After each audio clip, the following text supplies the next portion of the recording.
आज 26 जुलाई है और कवि गद्यकार राजेश जोशी जी पर चल रहे एकाग्र की यह 10वीं कड़ी है।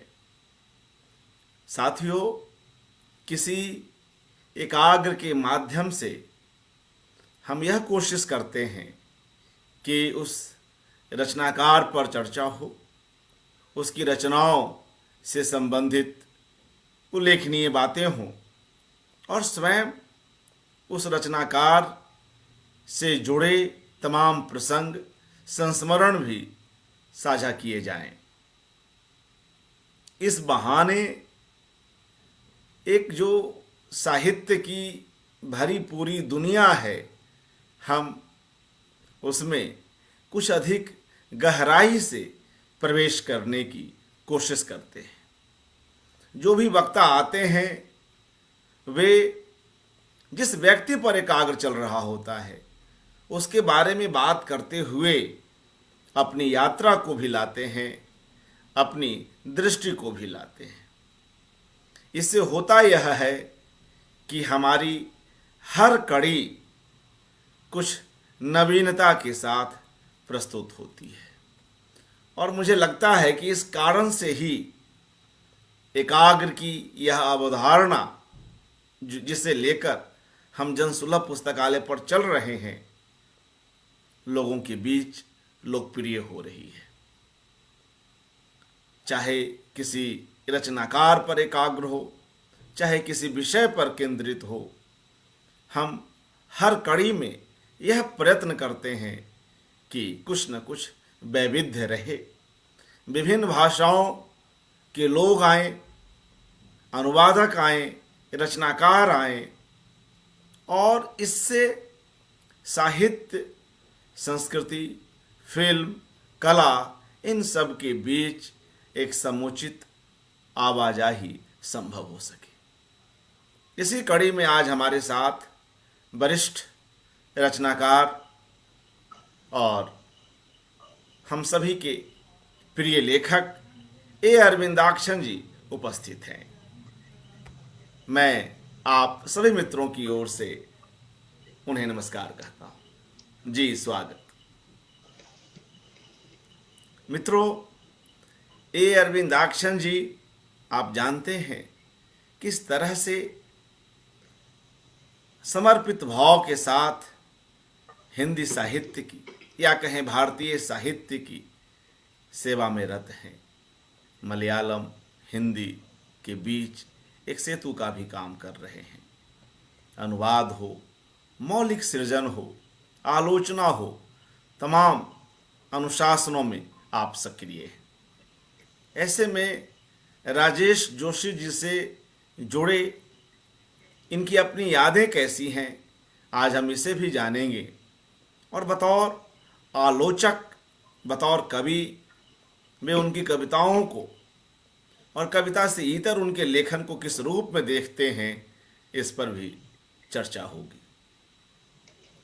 शुरुआत हम अरविंदाक्षन जी से और इस बात से ही करते हैं कि वे राजेश जी के साथ जुड़ी जो अपनी यादें हैं उसे हमारे साथ साझा करें।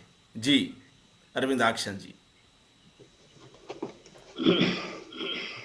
जनसुलभ पुस्तकालय के प्रति, खासकर उसके प्रमुख कर्ता धर्ता मित्रवर अर्पण कुमार जी के प्रति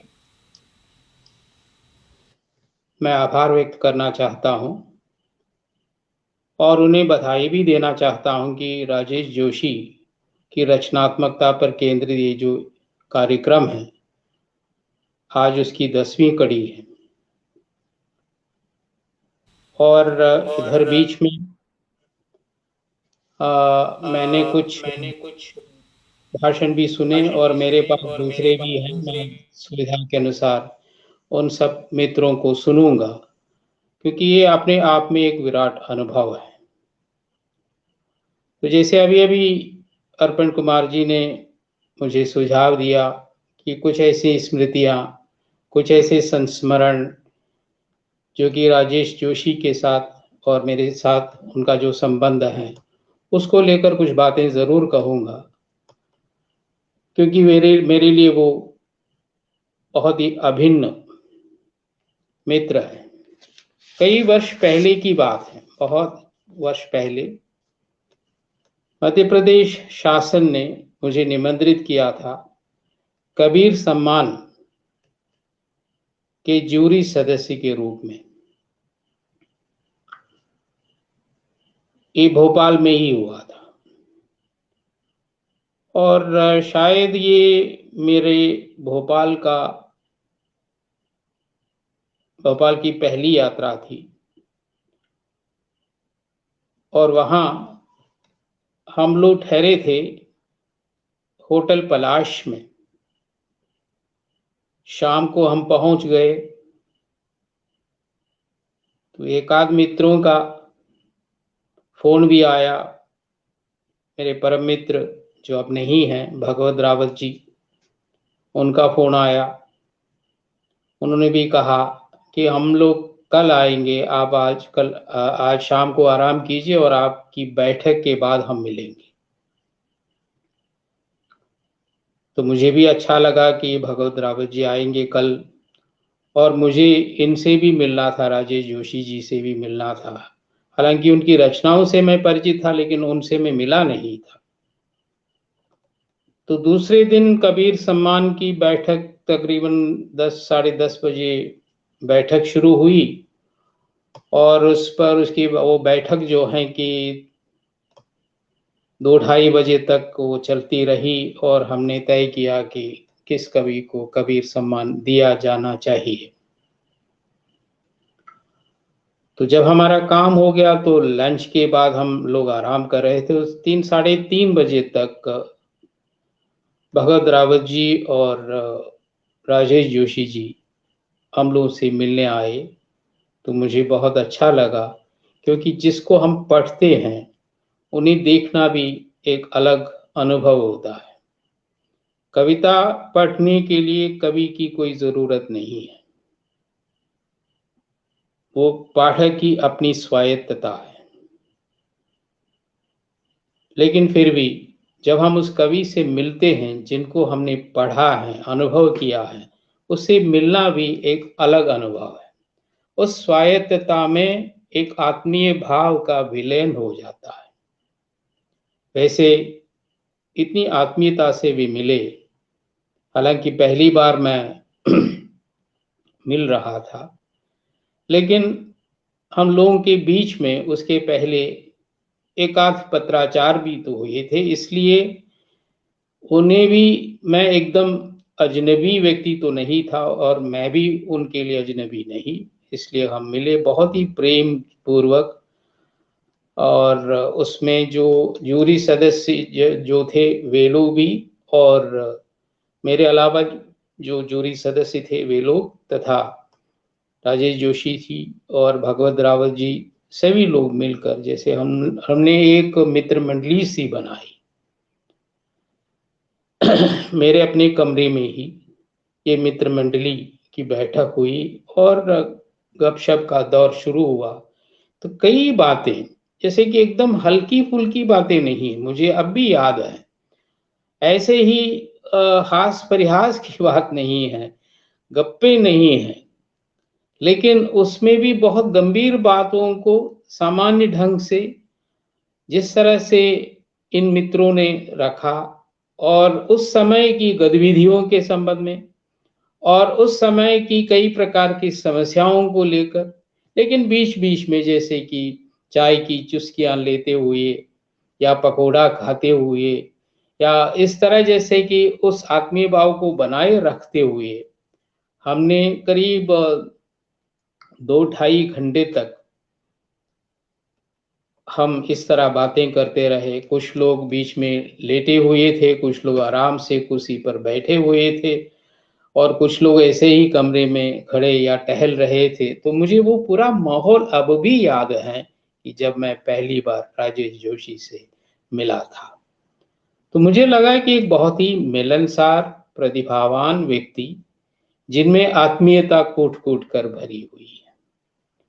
और दूसरा जो संदर्भ है उसके कई वर्षों के पश्चात जब मैं महात्मा गांधी अंतर्राष्ट्रीय हिंदी विश्वविद्यालय की कार्यकारिणी का सदस्य था, उस समय अशोक वाजपेयी जी वहां से हट चुके थे और उसके बाद एक सज्जन वहां वाइस चांसलर बन चुके थे और उनके कार्यकाल में हम लोग माने कि मैं था, कमला प्रसाद जी थे, मधुकर उपाध्याय जी थे, गगन गिल जी थी और अजहर वजाहत थे, विष्णु नागर, ये सभी एक तरह से रचनाकार ही हैं, कार्यकारिणी के सदस्य थे।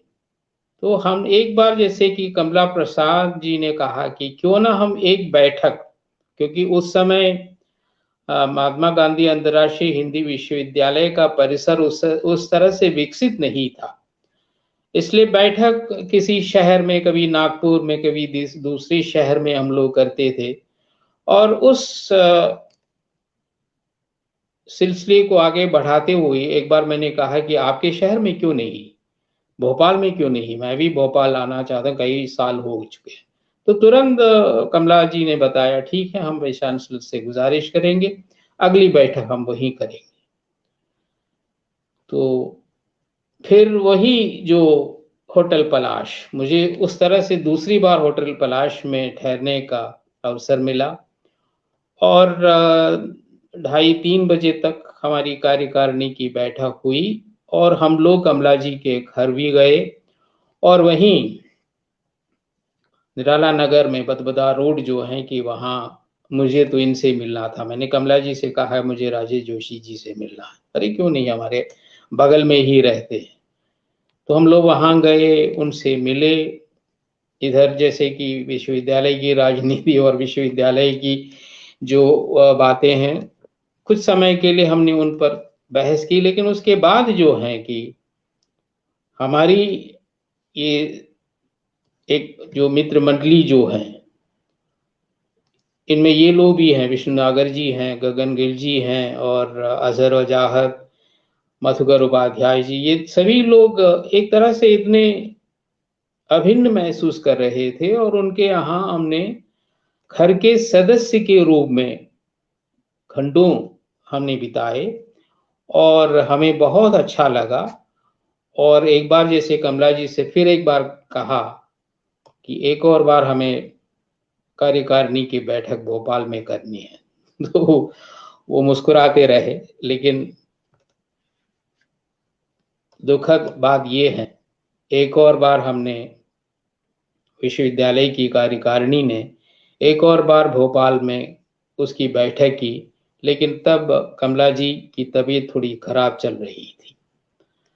तब भोपाल में रखने का कारण ये था कि वो वर्धा तक आना नहीं चाहते थे, तो उन्होंने अर्ज किया था कि क्यों ना इस बार भोपाल में बैठक हो। तो भोपाल में बैठक रखी गई और मुझे उस समय उतना अच्छा इसीलिए नहीं लगा कि कमला जी की तबीयत थोड़ी खराब दिख रही थी और वो कुछ थके हुए से लग रहे थे और उस पर बात करना हम लोग चाहते भी नहीं थे, क्योंकि उस पर बात करके सब अपने अपने मन को मतलब बहुत ही अशांत महसूस करना नहीं चाहते थे। तो बातें हुई, लेकिन उस बार भी उस दिन भी, उस बैठक के दिन भी हम लोग अलग से, कमला जी नहीं आए, हम लोग अलग से राजेश जोशी जी से मिलने गए और वो एक जैसे कि हमारी मित्रता की जो निरंतरता है उसको बनाए रखने में हम सभी सफल हुए।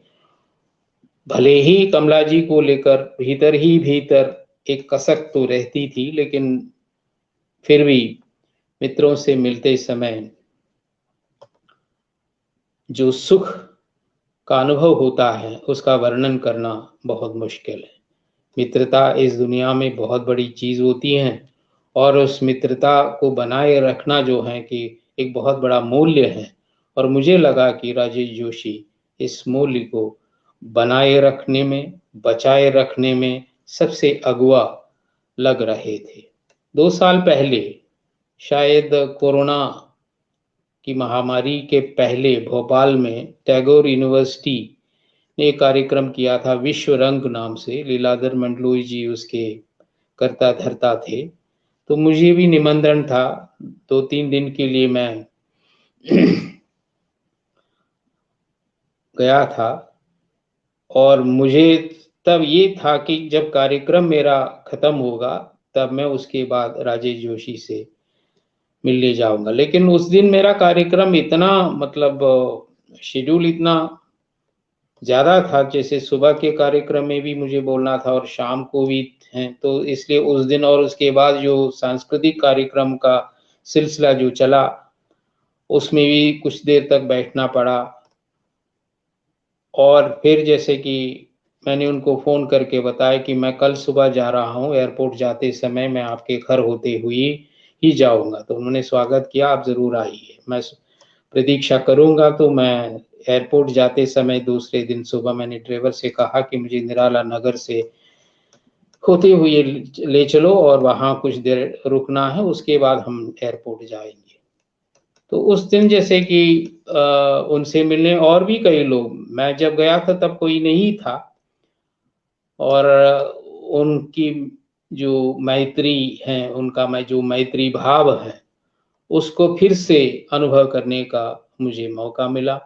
तब तक कई मित्र लोग आ गए, जैसे साहित्य अकेडमी से कुमार अनुपम आ गए और प्रांजल धर जो युवा कवि हैं वो भी आ गए, और भोपाल के ही एक कवि बसंत सक्राकाए आ गए। और सब मिलकर जैसे कि बहुत सारी बातें हमने की। लेकिन बीच में जैसे कि राजेश जोशी ने कहा कि आप घड़ी देख लीजिएगा, आपका समय हो गया है, तो ये मत भूलिएगा कि समय पर आपको पहुंचना है।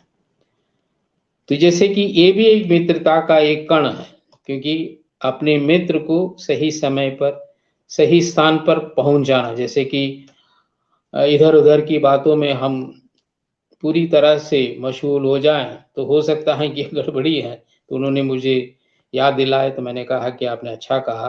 लेकिन समय था, फिर आधे घंटे तक हम बैठे रहे और उसके बाद मैंने पूछा कि यहाँ से एयरपोर्ट तक के लिए कितना समय लेगा। तो नहीं, उस तरह का आप कैलकुलेट मत करिएगा, आप कुछ पहले ही पहुंच जाइएगा। तो फिर मैं वहाँ से चला आया और मुझे बहुत अच्छा लगा, क्योंकि विश्व रंग का कार्यक्रम बहुत बढ़िया तो था, बहुत बढ़िया कार्यक्रम था। लेकिन वो नहीं आए, कुछ कारणवश वो आना नहीं चाहते थे, इसलिए कार्यक्रम में वे नहीं थे। इसलिए मुझे उनसे मिलना था, मैं मिला और मैं फिर कोचीन वापस चला आया। इधर पिछले साल साखी पत्रिका के संपादक और प्रेमचंद संस्थान के जो कर्ता धर्ता हैं सदानंद शाही जी ने केदारनाथ सिंह के नाम पर कविता के लिए युवा कविता पुरस्कार का कार्यक्रम शुरू किया। तो उसमें उन्होंने हम 4-5 लोगों को जूरी सदस्य के रूप में चयनित किया। तो उसमें मैं था, राजेश जोशी थे, अरुण कमल जी थे और अनामिका जी थी, चंद्रकांत पाटिल मराठी के कवि, हिंदी के भी, और साथ ही साथ गुजराती के कवि सतीश एस चंद्र। तो इस तरह से 3 भाषाओं के रचनाकार, मराठी, गुजराती, मलयालम, और साथ ही साथ हिंदी के ये 3 राजेश जोशी, अरुण कमल और अनामिका, हम लोगों की जो बैठक बीच बीच में होती थी। लेकिन दुखद बात यह है कि उस समय इसका दौर चल रहा था, महामारी का दौर चल रहा था, इसीलिए हम कहीं मिल नहीं पाए। लेकिन मुझे इस बात का सुखद अनुभव होता है कि हम बीच बीच में जैसे कि महीने में कम से कम एक बार इस चयन को लेकर, इसकी नियमावली को लेकर, इसमें प्राप्त पुस्तकों को लेकर हमें बात करनी थी। तो हम इस तरह जैसे कि ऑनलाइन पर ही हम मिलते थे, और एक तरह से इन सभी लोगों को मिलने का जो अवसर है और आपस में बात करने का जो मौका है, उसे मैं बहुत ही मेरे जीवन का एक बहुत अच्छा अनुभव मानता हूँ। कम से कम हमने 6-7 बार मिले, इसी तरह ऑनलाइन में ही मिले। लेकिन अफसोस इस बात का है, जब पिछले अप्रैल में जब ये कार्यक्रम वाराणसी में संपन्न हुआ तो उसमें राजेश जोशी जी नहीं आ पाए। लेकिन उन्होंने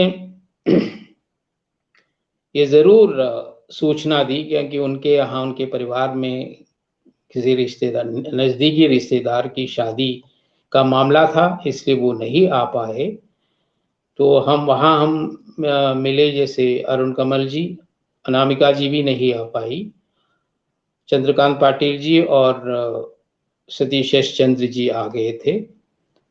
और हमने खूब, जैसे कि राजेश जोशी के बारे में, दूसरे जो लोग हैं उनके बारे में हमने बातें की। उनका जो वहाँ जो उनकी अनुपस्थिति जो है हमें अच्छी नहीं लग रही थी, लेकिन फिर भी हमने उनके बारे में जैसे लगातार बात करते करते हमें लगा कि वो उपस्थित है। मित्रता की यही सबसे बड़ी खूबी है कि जब कोई नहीं है तो उसके बारे में हम बात करते हैं, उसके बारे में कभी थोड़ी बहुत मजाक भी करते हैं, और उनकी गंभीरता पूर्वक उनकी रचनाओं पर भी बात करते हैं। और हम स्वयं महसूस करने लगते हैं कि मित्रों की उन जो अनुपस्थित मित्रों की उपस्थिति हमारे बीच में, उनका पूरा सानिध्य हमारे बीच में है। मुझे राजेश जोशी की एक और खूबी पर थोड़ी सी बात करनी है। वो है कि वो अच्छे चित्रकार हैं, चित्रकला उन्होंने सीखी है। और आप जरा देखें कि कहीं भी आपको कोई पुस्तक वो देने को तैयार है तो उसमें उनका सिग्नेचर वगैरह देख लीजिएगा, वो इतना चित्रात्मक है। और मेरे पास उनकी प्रतिनिधि कविताएं जो राजकमल से प्रकाशित हैं, छोटी सी पुस्तक, उसमें उन्होंने लिखकर ही दे दिया है। और उस उनके हस्ताक्षर को मैं जब कभी वो पुस्तक लेता हूं तो पहले मैं उस हस्ताक्षर को देखता हूं, क्योंकि वो एक चित्रात्मक हस्ताक्षर है। हमारे हस्ताक्षर उस तरह से चित्रात्मक नहीं होते। तो चित्रकला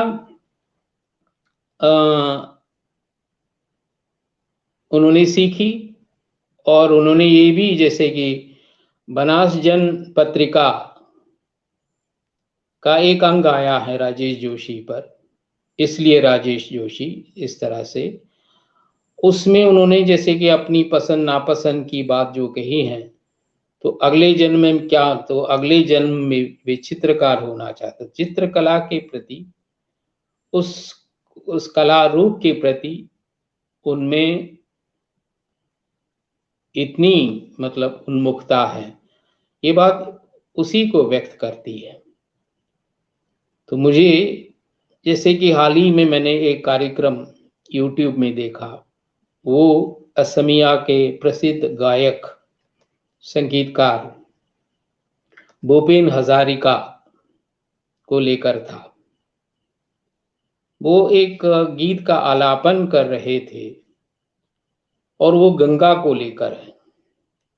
गंगा को लेकर एक गीतालापन वो कर रहे थे,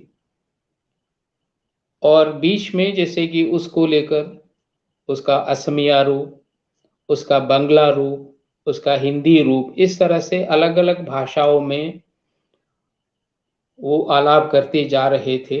और एक तरह से डेमोन्स्ट्रेशन भी है, बहुत बढ़िया डेमोन्स्ट्रेशन था। उस समय उन्होंने ये बताया कि मेरे गीत को सुनकर एम.एफ. हुसैन, अंतर्राष्ट्रीय ख्याति प्राप्त चित्रकार, ने एक बात कही थी, भूपेन हजारिका का गीतालापन जब भी मैं सुनता हूं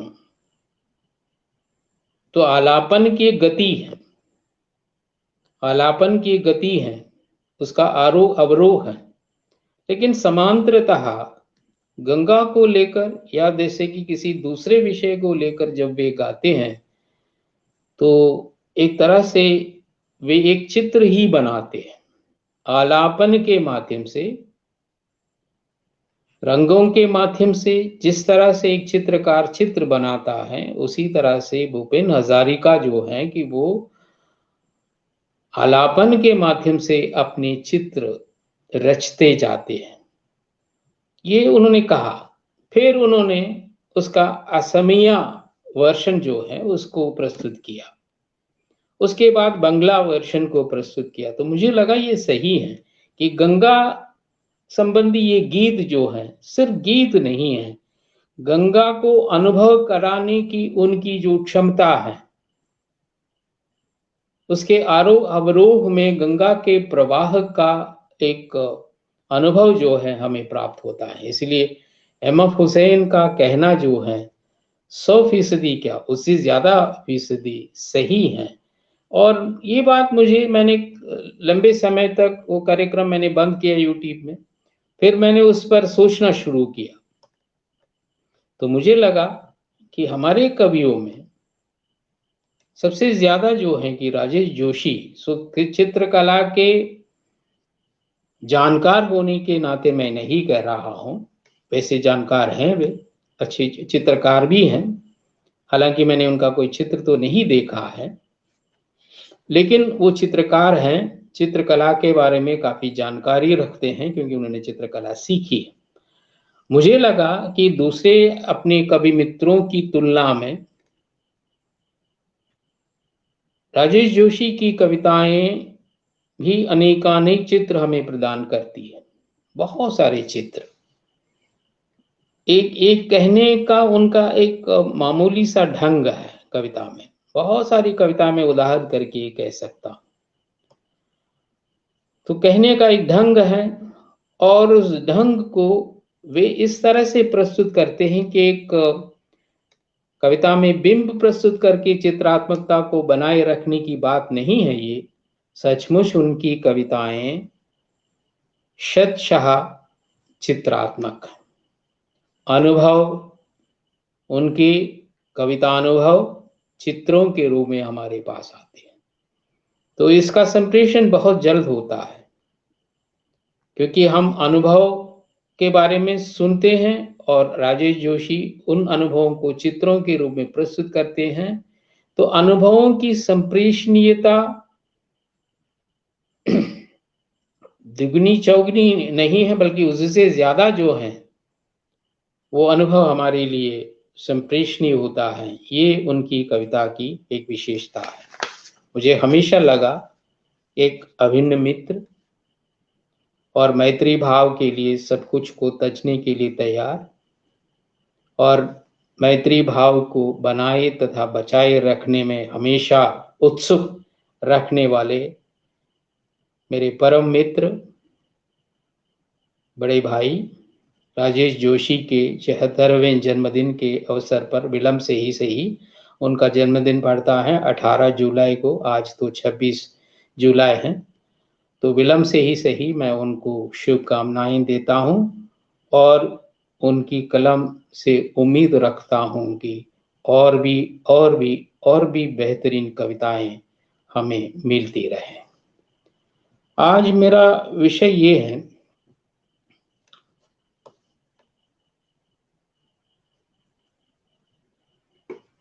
कविता की जमीन, राजेश जोशी का कविता साक्ष्य।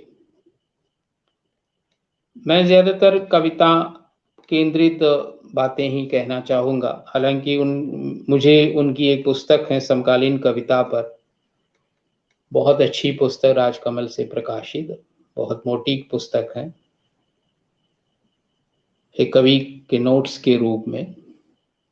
हालांकि वो उसका प्रथम भाग जो है एक तरह से समकालीन कविता के सौंदर्य शास्त्र को लेकर लिखी गई पुस्तक। आलोचना मैं कहना नहीं चाहूंगा और आलोचना वे कहना भी नहीं चाहते। हालांकि उसमें एक क्रिएटिव क्रिटिक, एक सृजनात्मक आलोचक का व्यक्तित्व हम अनुभव कर सकते हैं, जिस तरह से वे कविताओं को देखते हैं, कविता संबंधी स्थितियों को वे परखते हैं। ये बात जैसे कि एक एकेडमिक क्रिटिक जिस तरह से कहेंगे, हम जैसे लोग जिस तरह से कहेंगे, उससे भिन्न तरीके से कहने किस दक्षता वो रखते हैं। उनका गद्य भी, मतलब कविता संबंधी या किसी किताब के बारे में, किसी कवि के बारे में या हमारे अपने समय के बारे में। विषय वस्तु के आधार पर हम देखें तो यही है। कविता के बारे में इन्होंने लिखा, हिंदी कविता, समकालीन हिंदी कविता और समकालीन भारतीय कविता पर उन्होंने लिखा है, और अनेकानेक अन्य कवियों पर उन्होंने लिखा है। हमारे समय पर लिखा है, समय की विडंबना पर उनकी चेतावनियां हैं। इन तमाम बातों में उनका जो गद्य जो है कि वो इतना सटीक है, उससे गुजरते समय हमें अनुभव होने लगता है कि हम कविता ही पढ़ रहे हैं। उनकी कविताओं से भिन्न नहीं है उनकी ये गद्य रचना। हालांकि मैं उनके नाटकों पर या उनकी कहानियों पर बोलने वाला नहीं हूं, क्योंकि मैंने उनके नाटकों को अभी तक पढ़ा नहीं है, लेकिन मेरी इच्छा है कि मैं उनके नाटकों को पढूं और उनकी कहानियां मैंने पढ़ी है, लेकिन फिर भी उतनी गहराई में जाने का कार्य मैंने किया नहीं है। जब अज्ञेय पर मैंने एक पुस्तक संपादित की थी, उसके लिए मैंने राजेश जोशी को फोन से बताया कि आपको एक लेख लिखना है। तो उन्होंने पूछा क्या कविता पर लिखना जरूरी है? मैंने कहा नहीं, ऐसी बात तो नहीं है। तो उन्होंने उनकी कहानियों पर एक लेख मुझे भेज दिया था, और वो जो है कि एक तरह से विभाजन केंद्रित कहानियां, विभाजन केंद्रित कहानियों पर उनका लिखा हुआ लेख जो है कि वो अज्ञेय की कहानियों की तरह ही प्रवाहमान और उनकी अपनी कविताओं की तरह बहुत ही सघन और गहन है। तो मेरे कहने का तात्पर्य सिर्फ इतना है, भले ही उनकी अन्य रचनाएं हैं, और मुझे लगता है कि 10वीं कड़ी तक जितनी कड़ियां अब तक खत्म हो चुकी हैं, उनमें बहुत सारे मैंने देखा कि प्रयाग शुक्ल जी ने भाषण दिया था, और लीलाधर मंडलोई जी ने भाषण दिया था, और अन्य कई वरिष्ठ विद्वजनों ने भाषण दिया था, और उनमें से किसी न किसी ने, जैसे कि हमारे कथाकार उर्मिला शिरीष ने भी, उन्होंने कहानी पर केंद्रित भाषण दिया था। हालांकि मैंने सुना नहीं है, मैं सुनूंगा। तो इस तरह जैसे दूसरे लोगों ने उनके नाटकों पर, उनकी कहानियों पर, उनकी गद्य रचनाओं पर, और एक बहुत अच्छी पुस्तक उन्होंने लिखी है शहर को लेकर। ये जब वे शिमला के फेलो के रूप में काम कर रहे थे, तो उन्होंने ये काम पूरा किया था, और उन्होंने जैसे कि जब वो पुस्तक प्रकाशित हुई तो मुझे एक प्रति उपलब्ध कराई थी। तो वो पुस्तक भी अपने आप में इतनी महत्वपूर्ण है कि किसी भी स्पेस को लेकर, किसी भी स्थान को लेकर, या मोटे तौर पर कहें किसी भी विषय को लेकर जब राजेश जोशी कुछ लिखते हैं, तो उनमें उनका कवि रूप जो है, उनका कवितात्मक व्यक्तित्व जो है, या उनकी भाषा में जो कवितात्मक प्रवाहमयता जो है, वो उसमें हम लक्षित कर पाते हैं। इसलिए जब हम पढ़ना शुरू करते हैं तो अंत तक हम पढ़ते जाएंगे, कहीं भी ऊब का अनुभव हमें होता नहीं है। ये रचनाकार की सबसे बड़ी खूबी है, और मैं राजेश जोशी में ये खूबी सदैव अनुभव करता हूँ। इसलिए एक रचनात्मक, एक टोटल राइटर हैं राजेश जोशी जी। एक समग्र रचनाकार के रूप में हम हमारे समय के समग्र रचनाकार के रूप में हम राजेश जोशी को देख सकते हैं। अभी संक्षेप में, क्योंकि बहुत विस्तार में जाने का समय तो नहीं है, लेकिन फिर भी उनकी जो कविताएं हैं, कविताओं ने मुझे बहुत ज़्यादा आकर्षित किया, और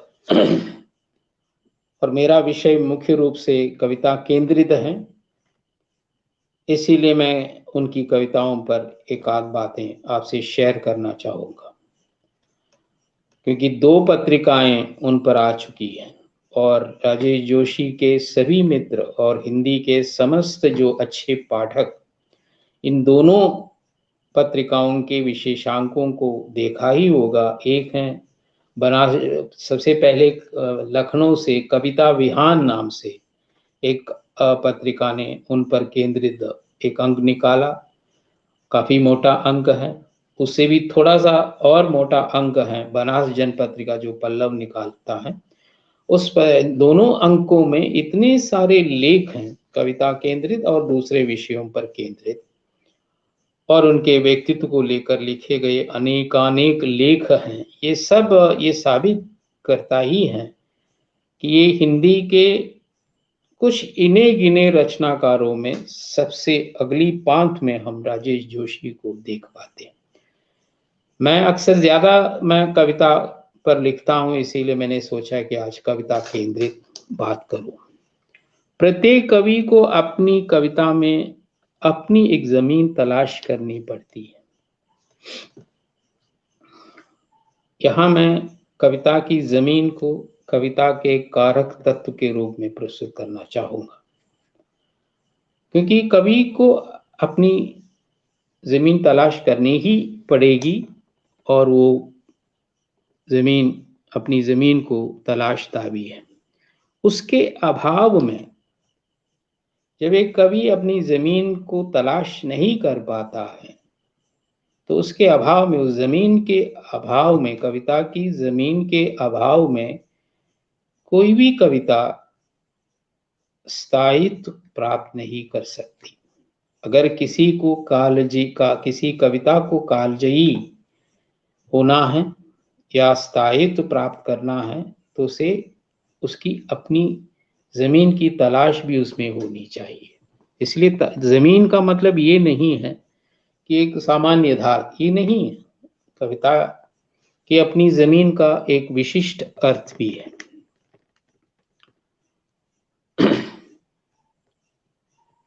ये जमीन राजेश जोशी की कविता में कभी एक धरती का रूपक बनकर, राजेश जोशी की कविता में ये जमीन धरती का रूपक बनकर आती है। उनकी एक पंक्ति है जो विशेष उल्लेखनीय है, मैं स्वयं को भूलकर आया हूं इस धरती पर।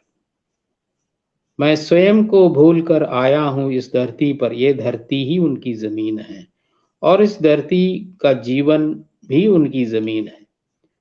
उनका शहर भोपाल एक तरह से उनकी जमीन है। भोपाल को लेकर, भोपाल की अनेकानेक संदर्भों को लेकर, भोपाल में खड़े अनेकानेक हादसों को लेकर उनकी कविताएं उपलब्ध हैं। तब भोपाल भले ही मध्य प्रदेश की राजधानी शहर के रूप में हम लोग देखते हैं, लेकिन भोपाल उनके लिए उनकी अपनी एक जमीन है जहां खड़े होकर ये कवि जो है कि इस कवि ने अपने व्यक्तित्व को विकसित किया है। इसलिए भोपाल सिर्फ एक शहर नहीं है, भोपाल एक तरह से एक कविता का एक कारक तत्व है। उल्लंघन, इधर हाल ही में पिछले साल प्रकाशित कविता संकलन उल्लंघन में उसकी एक भूमिका है जिसका कोई शीर्षक तो उन्होंने दिया नहीं है, फिर भी उन्होंने लिखा है, प्रतिरोध की गतिविधियों में हिस्सेदारी करते हुए एक बार फिर हम दुनिया को बदलने और बेहतर दुनिया बनाने की कोशिश में लग जाएंगे। एक उम्मीद है, कोई भी कह सकता है। या इधर राजेश जोशी के कवि ने ये कहा कि हम इस दुनिया को बेहतर बनाने की कोशिश में, अर्थात प्रतिरोध की गतिविधियों में हिस्सेदारी करते हुए, तब ये जो बेहतर बनाने के लिए उनका ये कहना है कि प्रतिरोध में हिस्सेदारी जरूरी है। लेकिन यहां मैं उस पर जोर नहीं दे रहा हूं, बल्कि मैं जोर दे रहा हूं कि एक बार फिर इस दुनिया को बदलने तथा बेहतर बनाने की कोशिश में लग जाएंगे। तो ये दुनिया इसका भौगोलिक स्वरूप हम रख नहीं पाएंगे। ये दुनिया मतलब जैसे कि जिस दुनिया में, जिस स्थान में, जिस स्पेस में हम रह रहे हैं, उसे उन्होंने दुनिया शब्द से अभिहित किया है, इसको बेहतर बना लिया। ये भी जैसे कि जब ये कहते हैं तो वे अपनी जमीन पर ही जोर दे रहे हैं, जमीन पर ही जोर दे रहे हैं। और उनकी एक प्रसिद्ध पंक्ति तो है ही, जो कि जीवन का एक अमूर्त चित्र, पाव के नीचे कांप रही है धरती, पाव के नीचे कांप रही है धरती और जमीन हिल रही है। ये एक कवि का अनुभव है, जिसे वे कविता के रूप में प्रस्तुत कर रहे हैं। पाव के नीचे कांप रही है धरती और जमीन हिल रही है। एक विशेष प्रकार का अनुभव है। एक सामान्य व्यक्ति जो जीवन को प्रयोजनवादी दृष्टि से देखता है और अपने स्वार्थ के लिए जीवन को जी रहा है और अपने को आत्ममुक्त बनाते हुए जीवन में दिन काट रहे हैं, वो ऐसा अनुभव नहीं कर सकता। एक सजग, एक जागृत, संवेदनशील कवि ही ऐसा अनुभव कर सकता है, क्योंकि आज की हमारी परिस्थितियां इतनी विडंबनात्मक होती जा रही हैं, इसीलिए पाव के नीचे कांप रही है धरती और जमीन हिल रही है। यहां भी जमीन शब्द आया हुआ है। इसी हिलती हुई इस जमीन की तलाश क्यों हिल रही है, और इस हिलती हुई जमीन में जीने की हमारी मजबूरियां क्या क्या हैं, इस पर विचार करने वाला एक कवि अपनी जमीन की तलाश ही तो कर रहा है। और अपनी जमीन की तलाश से मेरा मतलब राजेश जोशी की कविता के संदर्भ में बस यही है। संक्षेप में मैं कहूँ तो वे अपने वजूद को ही प्रस्तुत कर रहे हैं, अपने समय को जिस तरह से देख रहे हैं और समय की जटिलताओं को किस तरह से महसूस कर रहे हैं, और अपने अनुभवों में उसे कविता में ढालकर जिस तरह से वे प्रस्तुत कर रहे हैं, उसमें उनका एक विशेष कवि पक्ष है और उनका एक कविता पक्ष भी है। इन दोनों का एक मिला जुला रूप है। उसी को मैंने जमीन शब्द से अभिहित किया था, क्योंकि उसी जमीन पर वे खड़े हैं। जब एकदम एक दूसरा उदाहरण मैं आपको दे दूं तो नागार्जुन की अपनी जमीन है, नागार्जुन की अपनी जमीन है। या उपन्यासों में आ जाएं तो फणीशनाथ रेणु की औपन्यासिकता की अपनी जमीन है। इस तरह किसी को भी, किसी अच्छे रचनाकार के संदर्भ में हम ये बात कह सकते हैं। और शुरू से ही मैं आपको बताऊं कि करीब 72 से उन्होंने अपना लेखन शुरू किया था, उसके आसपास से शुरू किया था। और पहल पुस्तिका के रूप में प्रकाशित उनकी पहली जो कविता पुस्तिका है समर गाथा, समर गाथा की वो एक लंबी कविता है। उस कविता को पढ़ेंगे तो पहला हमारा एक अनुभव होगा, क्योंकि उन्होंने ये माना भी है, क्योंकि युवा कवि की उत्सुकताएं उसमें भरी पड़ी है, कवि बनने की उत्सुकताएं उसमें हैं, लेकिन समय को साथ लेकर चलने की भी उत्सुकताएं हैं, और अपनी कविता की खोज की भी उत्सुकताएं हैं। और उस समय जैसे कि उस समय के प्रतिष्ठित कवियों का प्रभाव भी उन पर था, विशेष रूप से मुक्तिबोध। उस समय जैसे कि 70, 72, 75 तक कोई भी कवि, हिंदी का कोई भी कवि जो है मुक्तिबोध के प्रभाव से मुक्त नहीं है। तो समर गाथा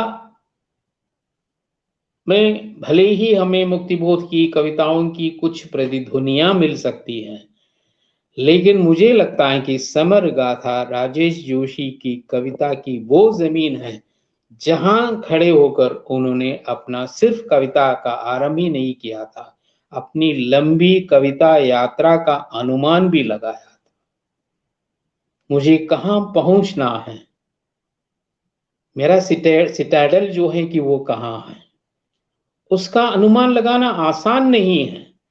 लेकिन समर गाथा के उस लंबी कविता की बहुत सी ऐसी पंक्तियां हैं जो हमें ये बता रही हैं कि ये कवि जो है कि हिंदी कविता को, हिंदी की समकालीन कविता को निर्णीत कराने में सक्षम हो जाएंगे। तो ये पहली पुस्तक का उल्लेख मात्र करना मेरा उद्देश्य नहीं है। उसके बाद आपको मालूम है कि बहुत सारे संकलन उनके आ गए, बहुत सारे संकलन आ गए, अनेक अन्य रचनाएं भी आ गई। और इधर पिछले साल उल्लंघन नाम से भी एक संकलन आ गया है, और आगे भी मुझे लगता है कि उनके संकलन आते रहेंगे। और हिंदी का जो पाठक समाज है बहुत सी उत्सुकता पूर्वक उनके संकलनों का स्वागत करेंगे। क्यों वे स्वागत करते हैं, क्यों वे राजेश जोशी पर इतना जोर दे रहे हैं, राजेश जोशी की कविताएं उन्हें क्यों प्रभावित कर रही हैं, और राजेश जोशी की कविताओं का जो समय दैर्घ्य है वो किस तरह का है, ये बताते समय हमें जरूर लगेगा कम से कम एक दो दर्जन विषय उनकी कविताओं में बहुत ही आसानी से आ जाते हैं। उनकी प्रसिद्ध कविता जो कि बच्चे काम पर जा रहे हैं, या गेंद जैसी कविता है, या जैसे कि देख चिड़िया जैसी कविता है, बुंदेली लोकगीत सुनकर उसके अनुसरण में लिखी हुई एक लोकगीत जैसी कविता है, या जैसे कि भोपाल गैस ट्रेजेडी को लेकर लिखी गई बहुत सारी कविताएं हैं, या जैसे सांप्रदायिक दंगों को लेकर लिखी गई कविताएं हैं। और ऐसी कविताएं जैसे विषय वस्तु के आधार पर हम लोग तो शोधार्थियों की तरह इस तरह जैसे सांप्रदायिकता केंद्रित कविताएं, या बच्चों पर केंद्रित कविताएं, या जैसे कि धर्मांधता पर केंद्रित, इस तरह से विभाजित करके देखना नहीं चाहते, क्योंकि प्रत्येक कविता उनकी दूसरी कविता से संबंधित है। उन तमाम कविताओं के बीच में एक ऐसा सिलसिला है, इस तमाम कविताओं के बीच में एक नैरंतर्य हमें प्राप्त होता है। अपनी सुविधा के लिए तो हम इस तरह विभाजन तो कर सकते हैं, लेकिन मुझे लगता है कि जिस तरह जैसे कि जब वो एक कविता प्रस्तुत करते हैं, मैं यहाँ एक कविता प्रस्तुत करना चाहूँगा जो कि सलीम और मैं और 59 का साल, उस कविता को जैसे मैंने कहा कि वो जिस तरह चित्र प्रस्तुत करते हैं, वो कविता पढ़ते समय हम स्वयं ये महसूस करते हैं कि सलीम और राजेश जोशी और हम तो 3 हिस्सेदार उस कविता के हैं। सलीम राजेश जोशी का स्कूली समय का दोस्त है, और स्वयं राजेश जोशी छात्र हैं, और हम पाठक उसके हिस्सेदार बनते हैं। हम उनको उनका निरीक्षण भर नहीं कर रहे हैं, उनको सुन नहीं रहे हैं, उनके द्वारा बनाए गए चित्र को ही नहीं देख रहे हैं, हम उसमें पूरी तरह से निमग्न होते हैं, और उसके हिस्सेदार के रूप में ही हम इस कविता को पढ़ पाएंगे। ये ही इस कविता की खूबी है। और वो कविता इस प्रकार है, ये 59 की धुलाईडी के आसपास की बात है, मैं भूला नहीं हूं, वो मार्च के पहले सप्ताह का शुक्रवार था। एक अपरिचित लेकिन डरावनी दुर्गंध अचानक फैल गई थी हवाओं में। ये कैसी बास आ रही है, मैंने पूछा तुमसे। पंक्ति है, ये कैसी बास आ रही है, मैंने पूछा तुमसे।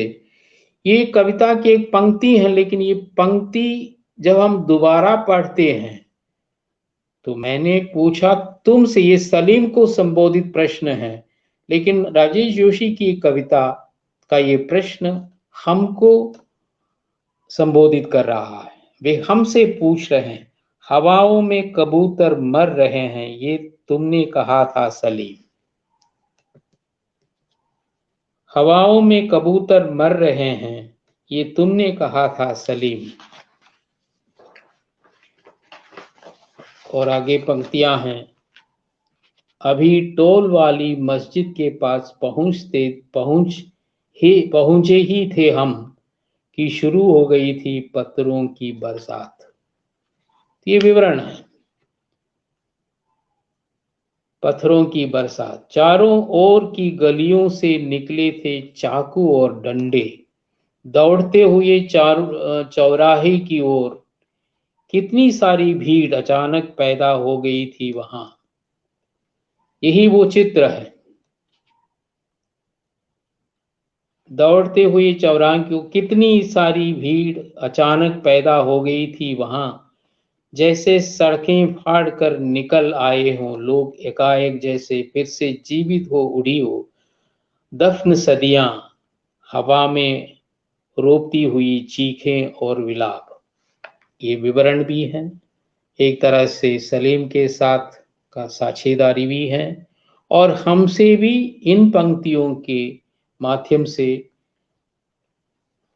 ये वे बताना चाहते हैं कि ये चित्र नहीं है, बल्कि ये घटना नहीं है, ये सिर्फ एक हादसा नहीं है, एक संस्कृति का एक तरह से विखंडन है, जिसका एक बाष्पीय रूप वे अपनी कविता में दिखा रहे हैं। इस कविता की प्रत्येक पंक्ति में एक नहीं अनेक चित्र हैं। 59 के आगे वे लिखते हैं, 59 के साल मैंने देखा उसे एक चाकू की तरह, जहर बुझे नीले चाकू की तरह वो तना हुआ था।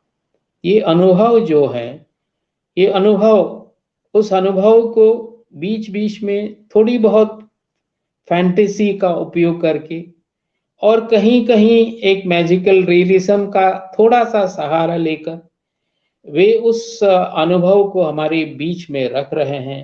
59 के साल मैंने देखा उसे एक चाकू की तरह, जहर बुझे नीली चाकू की तरह वो तना हुआ था शहर की हवा में बीचों बीच। जैसे मोहन राकेश की कहानी है एक ठहरा हुआ चाकू, उसी तरह से शहर की हवा में बीचों बीच ये तना हुआ जो चाकू है, देखते देखते शहर को काट डाला उसने दो हिस्सों में तरबूज की तरह। उस जैसे कि छात्र जीवन के अनुभव को स्थानांतरित करके इस ये जो चाकू है, इस चाकू ने हमारे शहर को काट डाला। किस तरह से? एक तरबूज की तरह, बहुत ही आसानी से एक बार काट लो, जैसे दो हिस्सों में वो, दो टुकड़ों में वो बंट जाएगा।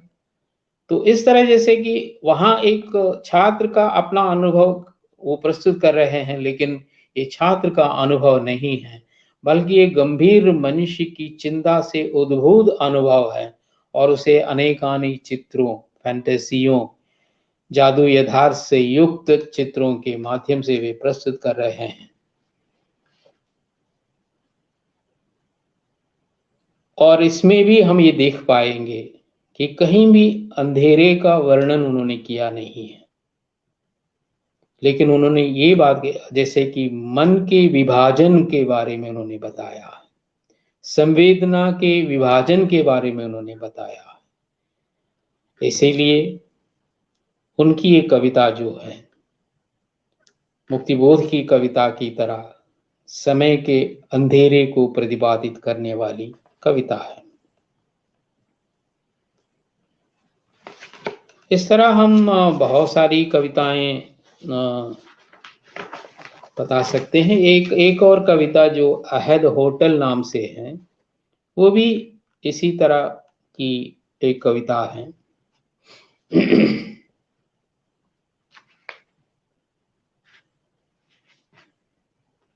अपने मित्र को संबोधित करके इस कविता में वे बताते हैं, अजमल कमाल, दिनों दिन तेज हो रही थी रोशनियां। अजमल कमाल, दिनों दिन तेज हो रही थी रोशनियां और तेजी से बदल रही थी बाजार की शक्ल। सिकुड़ रही थी बदियाने और गप्पे मारने की जगहें। लगता था आसमान पर बैठा दर्जी काट काट कर छोटा करता जाता है हमारे दिन का धान। ये एक जो है कि एक पंक्ति सामान्य सी लगेगी, लेकिन मेरे लिए वो असामान्य पंक्ति है। सिकुड़ रही थी बतियाने और गप्पे मारने की जगह। जिस होटल में बैठकर चाय पीते हुए या कॉफी पीते हुए बहुत सारी बातें करने और मैत्री भाव को सुरक्षित रखने का जो मूल्य है उसको आगे ले चलने का जो कार्य इन कुछ मित्रों ने किया था, लेकिन आज जैसे कि शहर का पूरा वातावरण बदलता जा रहा है, दिनों दिन तेज हो रही थी रोशनियां और तेजी से बदल रही थी बाजार की शक्ल। जब बाजार की शक्ल ने बाजार ने अपनी शक्ल जो है कि बदल दी है, तब जैसे कि पुराना समय रहता नहीं है, पुराना जैसे कि कोई भी मूल्य बचता नहीं है।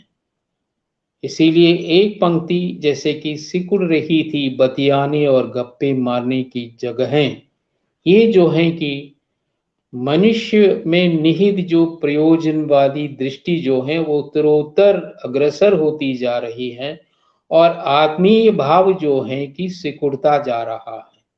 मनुष्य का रूप धारण करने के बावजूद मनुष्य में मनुष्यता कम और हैवानियत ज्यादा और प्रयोजनवादिता ज्यादा, और साथ ही साथ जो है कि मनुष्य मात्र को जो है कि नरक, दूसरे को नरक मानने की जो दृष्टि है, दूसरे को नरक मानने की जो दृष्टि है, वो आज के बाजारवाद की ही देन है और उपभोगवाद की ही देन है। और इसके कारण जैसे कि दूसरा बिल्कुल मूल्यवान नहीं है। लेकिन राजेश जोशी ने अपनी बहुत सारी कविताओं में उसका प्रमुख स्वर जो है एक तरह से राजनीति का है, राजनीति केंद्रित तो उनकी कविताओं का विस्तार से विशेष अध्ययन की मांग करती है। इन सब के बावजूद मुझे ये कहना पड़ रहा है कि उनकी कविता के मूल में प्रवाहमान एक तत्व जो है वो करुणा का तत्व है। जीवन में स्नेह और करुणा का जो अभाव है, हमारे मूल्य में भी करुणा का जो अभाव है, हमारी दैनंदिन वृत्तियों में भी स्नेह और करुणा का जो अभाव है, इसके बारे में स्पष्टता पूर्वक मुखर शब्दों के माध्यम से भले ही उन्होंने कोई कविता नहीं लिखी, लेकिन उनकी बहुत सारी कविताओं में करुणा के अभाव को लेकर उनकी चिंता व्यक्त होती है। राजेश जोशी की कविता में यही एक मुख्य तत्व है कि वो करुणा के लिए, जैसे कि करुणा, जैसे उन्होंने ये बात मैंने उद्धृत भी किया था, तो इसे बदलने, इस दुनिया को बदलने और बेहतर बनाने की कोशिश में हम लग जाएंगे। इसका मतलब क्या है? तब कुछ बेहतर नहीं है आज, बदलाव की जरूरत है आज, और जैसे कि मूल्यों की आवश्यकता है आज, और संवेदनात्मकता की जरूरत है आज, और इन सब के मूल में मनुष्य को मनुष्य के रूप में देखने की हमारी दृष्टि, जिसकी पृष्ठभूमि में हमारी कारुणिकता है, जिसकी पृष्ठभूमि में हमारी मैत्री है, और जिसकी पृष्ठभूमि में हमारा अपार आनंद स्नेह है। और ये जो है कि अब शब्द मात्र रह गए हैं, हमारे जीवनानुभव हमें निरंतर ये बताते जा रहे हैं, इन सब का लोप होता जा रहा है और लोप हो चुका है, लोप हो चुका है। और कविता का एकमात्र उद्देश्य, कविता का एकमात्र लक्ष्य जो है, इन लुप्त प्राय मानवीय तत्वों को जागृत करके एक नई दृष्टि, एक बेहतर दुनिया बनाने की कोशिश में लग जाएं। और मुझे ये लगता है राजेश जोशी की कविता अनंत स्नेह और अनंत मित्रता और अनंत कारुणिकता की अभिव्यक्ति है। भले ही उसके विषय अलग अलग हैं और आज की राजनीति की तमाम विडंबनाओं पर उन्होंने इतनी सारी कविताएं लिखी हैं, तब भी उन्होंने ऐसी कविताएं लिखी जो कि बहुत ही मामूली जीवन को बोझ की तरह ले चलने वाले लोगों पर भी उन्होंने कविता लिखी। तुलनात्मक दृष्टि से देखें तो क्या राजनीति केंद्रित कविताएं मुख्य हो जाएंगी, या फिर मामूली से लगने वाले, एकदम जैसे मामूली से लगने वाले लोगों की कठिनाइयों और उनकी निरीहताओं और उनकी जैसे जो निरालंबता जो है उस पर लिखी कविताएं मुख्य हैं। मेरी राय में, एक कविता के आस्वादक के नाते मेरी राय में उनकी वे कविताएं मुख्य हैं, वे कविताएं मुख्य हैं जिनमें उन्होंने जीवन के साधारणत्व को, जीवन की लघुता को जब बहुत ही सूक्ष्मता के साथ एवं चारुता के साथ उसको प्रस्तुत किया है। वे कविताएं मुझ जैसे आस्वादक के लिए बहुत ही मुख्य हैं। और राजेश जोशी की कविता पर अगर बोलता रहूं तो आधी रात तक हम बोलते जा सकते हैं। ऐसा मेरा उद्देश्य नहीं है। अब भी जैसे कि 1 घंटे के ऊपर का समय हो गया है, मैं यहाँ जैसे बहुत 2-3 कविताएं ही मैंने उद्धृत की है। हालांकि कविताएं लगातार उद्धृत करते रहना भी मेरा लक्ष्य नहीं था। मुझे बस ये, जैसे कि राजेश जोशी की कविता की जमीन क्या है, राजेश जोशी की कविता का मुख्य जो दृष्टि जो है कि वो क्या है, ये दिखाना था। और अब भी जैसे कि उल्लंघन की कविताएं जब मैं पढ़ता हूँ, हाल ही में प्रकाशित संकलन या उनकी एक पुराना जो संकलन, चाहे वो नेपथ्य में हंसी हो या जिद हो, ऐसे संकलन की कविताएं पढ़ता हूँ या उनकी जो प्रतिनिधि कविताएं जो पढ़ता हूँ, तब मुझे लगता है कि कवि अध से लेकर इति तक मनुष्य धर्मी है। अध से लेकर इति तक वे मनुष्य धर्मी हैं और मनुष्य के लिए करुणा, स्नेह जैसे मूल्यों की जो आवश्यकता है उसको तलाशते हुए वे आगे बढ़ते जा रहे हैं। और मुझे पूरा विश्वास है कि उनकी ये यात्रा अब तक सफल थी और आगे की जीवन यात्रा भी सफल रहेंगे। हम उम्मीद करते रहेंगे कि बहुत ही सार्थक कविताएं उनकी तुलिका से हमें मिलती रहें। इस उम्मीद के साथ मैं ये भाषण यहाँ समाप्त करना चाहूँगा। पुनः जन सुलभ पुस्तकालय के अर्पण कुमार जी के प्रति आभार व्यक्त करते हुए, आज जितने श्रोताओं ने इसे सुना, उन एकाध लोगों के चित्र भी इस बीच में आगे, नाम भी आ गए, मुझे मालूम नहीं है, जितने भी हो उन सब के प्रति आभार व्यक्त करते हुए मैं समाप्त करता हूँ। जय हिंद। जी, बहुत बहुत शुक्रिया अरविंदाक्षन जी, इस बेहद व्यवस्थित और महत्वपूर्ण वक्तव्य के लिए। मित्रों, ए अरविंदाक्षन जी लगातार राजेश जोशी जी पर लिखते रहे हैं और यह बहुत सुखद है। यहाँ पर मैं कुछ ऐसे ही कुछ चित्र रख रहा हूँ जिनमें यह बात सामने आएगी। सर्वप्रथम आप जो यह चित्र देख रहे हैं, उल्लंघन कविता संग्रह राजेश जोशी जी का, जिसकी बात ए अरविंदाक्षन जी ने कई बार की और इसमें लिखी गई भूमिका का एक अंश भी हमारे सामने रखा। और इसके बाद कुछ और चित्रों को हम देखते हैं। मसलन कविता बिहान, इस पत्रिका की भी चर्चा ए अरविंदाक्षन जी ने की। प्रधान संपादक नलिन रंजन सिंह और संपादक ज्ञान प्रकाश चौबे जी की ओर से कविता बिहान का यह विशेषांक राजेश जोशी जी पर आया अक्टूबर 2021 में। इसमें भी अरविंदाक्षन जी का एक आलेख है, कविता की एक देसी परंपरा। और मित्रों, यह जो अभी हाल ही में पुस्तक आई अनिल त्रिपाठी जी के संपादन में, इसमें भी अरविंदाक्षन जी की ओर से एक योगदान प्राप्त हुआ और उसमें इन्होंने बहुत ही सुंदर, बहुत ही काव्यात्मक शीर्षक दिया अपने आलेख का। और ये लिखते हैं, अंधेरे समय में अंधेरे के बारे में गाना रोशनी के बारे में गाना है। बहुत ही महत्वपूर्ण पंक्ति।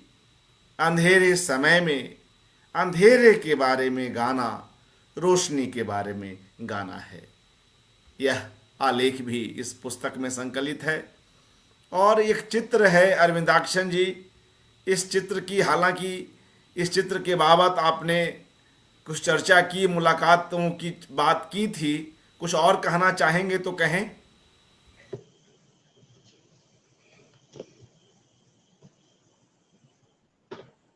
आपने पूर्व में भी की थी। यह चित्र आपको दिखाई पड़ रहा है क्या? हाँ हाँ, बिल्कुल बिल्कुल जी। तो इसकी भी चर्चा आपने अपने वक्तव्य के प्रारंभ में ही की। और मित्रों, इस अवसर पर जाते जाते जब उल्लंघन कविता संग्रह की चर्चा हुई है, तो क्यों नहीं इस संग्रह से एक कविता हम सुनते चलते हैं। नवीनतम संग्रह जो राजेश जोशी जी का यह है उल्लंघन, इसमें से एक बेहद महत्वपूर्ण कविता हम सुनते हैं और इसके बाद इस कार्यक्रम को विराम देंगे। मैं पढ़ता हूँ उल्लंघन संग्रह से राजेश जोशी जी की। इसमें एक कविता है, उस भाषा को बोलने वाली अंतिम बूढ़ी स्त्री। कैसे भाषा पर और भाषा के विलुप्त हो जाने पर कवि चिंतित है, भावुक है। और इस विषय को जबकि हम जानते हैं कि विश्व में कई सारी भाषाएं विलुप्त हुई हैं और कई इसकी कगार पर हैं, वैसे ही जैसे कई प्रजातियां विलुप्त हुई इस पृथ्वी से, जिससे हमारा इकोसिस्टम भी बिगड़ता है, तो कैसे इसको जो है लिखते हैं राजेश जोशी जी, इसे मैं यहाँ पर पढ़ता हूँ। राजेंद्र उपाध्याय जी की प्रतिक्रिया आ रही है, कवि को पढ़ना चाहिए। निश्चय ही राजेंद्र जी, मगर चूंकि राजेश जोशी जी इस एकाग्र के अंतिम एपिसोड में आएंगे और हम उनसे भी अनुरोध करेंगे कि वे अपनी कुछ कविताओं को पढ़ें, मगर चूंकि उन पर जो एपिसोड होगा उनमें उनकी रचनात्मक यात्रा और तमाम चीज़ें भी आएंगी, तो शायद कई बार इस तरह से कुछ चीज़ें आवश्यक हो जाती हैं कि बीच बीच में जिन कविताओं पर आलोचनात्मक वक्तव्य हुए, जिन संग्रहों की चर्चा हुई, हमारे जो आम दर्शक श्रोतागण हैं उनकी सुविधा के लिए ऐसी कुछ कविताओं का पाठ किया जाए। तो आप सभी से अनुमति लेते हुए मैं इस कविता को पढ़ रहा हूँ। उस भाषा को बोलने वाली अंतिम बूढ़ी स्त्री। उस भाषा को जानने वाली धरती पर वह अंतिम व्यक्ति थी और उम्र की लगभग अंतिम देहरी पर खड़ी थी। पिछले कई बरस से सिर्फ वह ही थी जो उस भाषा को जानती थी।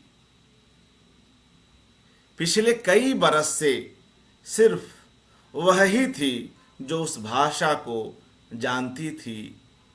इसलिए किसी से अपनी भाषा में बतियाए हुए उसे भी कई बरस हो गए थे और अभी अभी यह मनहूस खबर आई कि वह स्त्री भी नहीं रही।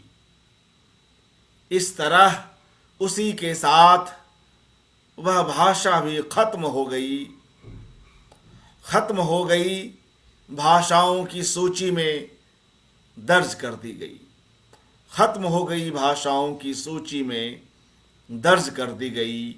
एक भाषा और सरकारी सूची में विगत कुछ साल में खत्म हो गई। भाषाओं की संख्या में एक संख्या और बढ़ गई। मैं उस भाषा को ढूंढना चाहता हूँ। वह जब थी तब भी शायद उसकी कोई लिपि नहीं थी। उस भाषा को बोलने वालों को उसको कभी लिखने की जरूरत ही नहीं पड़ी। भाषा उनके लिए सिर्फ दूसरों से बोलने, बतियाने और जीवन के जरूरी कामों को बताने की चीज थी। उन्हें कभी कुछ लिखना नहीं था, अपना नाम भी नहीं। उन्होंने कभी कुछ लिखा भी नहीं, अपना पता ठिकाना भी नहीं, न अपना अतीत, न अपना वर्तमान, न अपने सुख दुख, न अपनी इच्छाएं, न अपने सपने। खत्म हो चुकी उस भाषा को जानने का अब कोई तरीका नहीं। सारा राग रंग जो उस भाषा में जिया गया, चीजों और जगहों और पशु पक्षियों और लोगों को जिस तरह पुकारा गया, जिस भी तरह, जिस भी लय में अपने सुख दुख को गाया गया, प्यार किया गया जिस तरह और जिस तरह गुस्सा हुआ गया, उन सब को जानने का कहीं कोई दरवाजा, कोई खिड़की नहीं। मैं किस सांकल को खड़खड़ाऊं, मैं किस सांकल को खड़खड़ाऊं, किस दरवाजे पर थाप दूं। सिर्फ एक भाषा नहीं, उसमें बसे जीवन की न जाने कितनी स्मृतियां उस बूढ़ी स्त्री की अंतिम यात्रा के साथ चली गई। मृत्यु की सूचना के बाहर खड़ा हूं मैं, जिसने अभी अभी अपनी एक भाषा को खो दिया है। उस भाषा को बोलने वाली अंतिम स्त्री की मृत्यु की सूचना के बाहर खड़ा हूं मैं। एक ऐसे समय का नागरिक हूं जहां हर दिन हमारी आंखों के सामने आपस में बोलने बतियाने की भाषाएं मर रही हैं। हर आती जाती हवा पर कान धरे मैं अब भी एक खत्म हो चुकी भाषा की आवाज को सुनने की कोशिश कर रहा हूं। हर आती जाती हवा पर कान धरे मैं अब भी एक खत्म हो चुकी भाषा की आवाज को सुनने की कोशिश कर रहा हूं, कोशिश कर रहा हूं। हो सकता है मरने से पहले उस बूढ़ी स्त्री ने किसी को पुकारा हो, किसी से बोला हो कोई वाक्य। हो सकता है किसी पहाड़ या खाई खंदक से प्रतिध्वनित होता लौट आए कोई वाक्य मेरे पास। हो सकता है किसी पहाड़ या खाई खंदक से प्रतिध्वनित होता लौट आए कोई वाक्य मेरे पास।